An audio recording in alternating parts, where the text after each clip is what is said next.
America is a big country. Even today, it takes 5 hours to fly across it.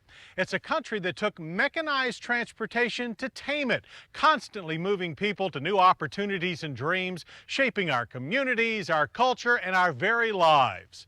Well, this week, FYI reporter Anquinette Crosby visits a national treasure to soak up a few miles of our moving history.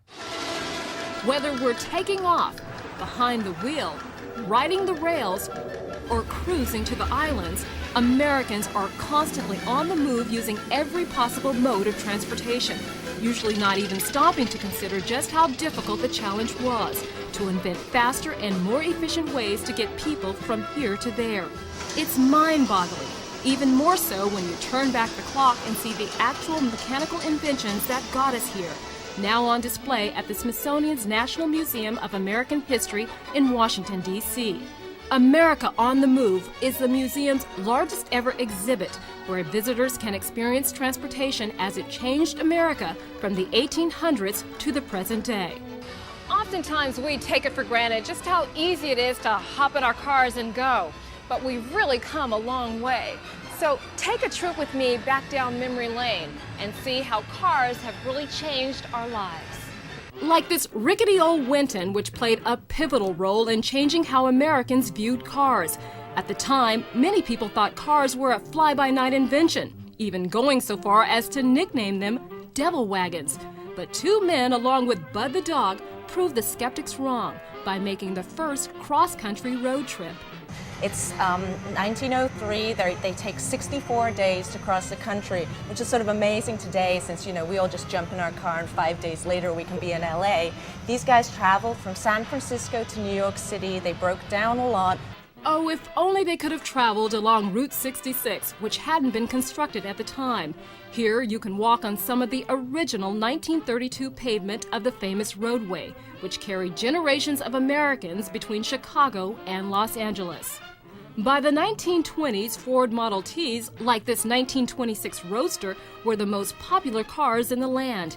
It brought personal mobility to millions of Americans, allowing them to get out and see their great country.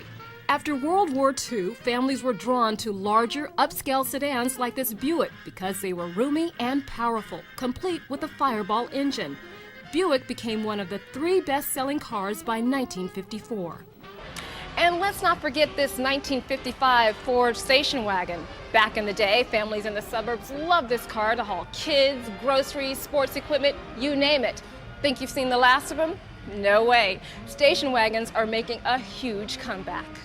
And speaking of huge comebacks, even the King gets an honorable mention as having driven one of the coolest cars on display, this 1929 Ford Street Roadster.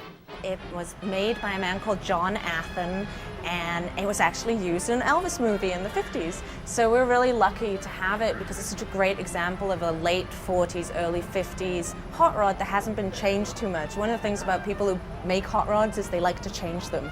And we really wanted a historic one to put on this setting that's Portland in 1950, giving you a sense of the road and traffic in the suburbs after World War II. And by the 1970s, traffic was a huge national problem. That's why the California Highway Patrol began using motorcycles, like this 1976 Kawasaki, which helped officers maneuver through traffic more easily. But this is just a small glimpse of what you'll find in this enormous and entertaining exhibit of our cultural mobility. And America on the Move reminds us that transportation continues to shape our lives and our land, with a never-ending quest to find new ways to explore America and beyond. Course toward the International Space Station.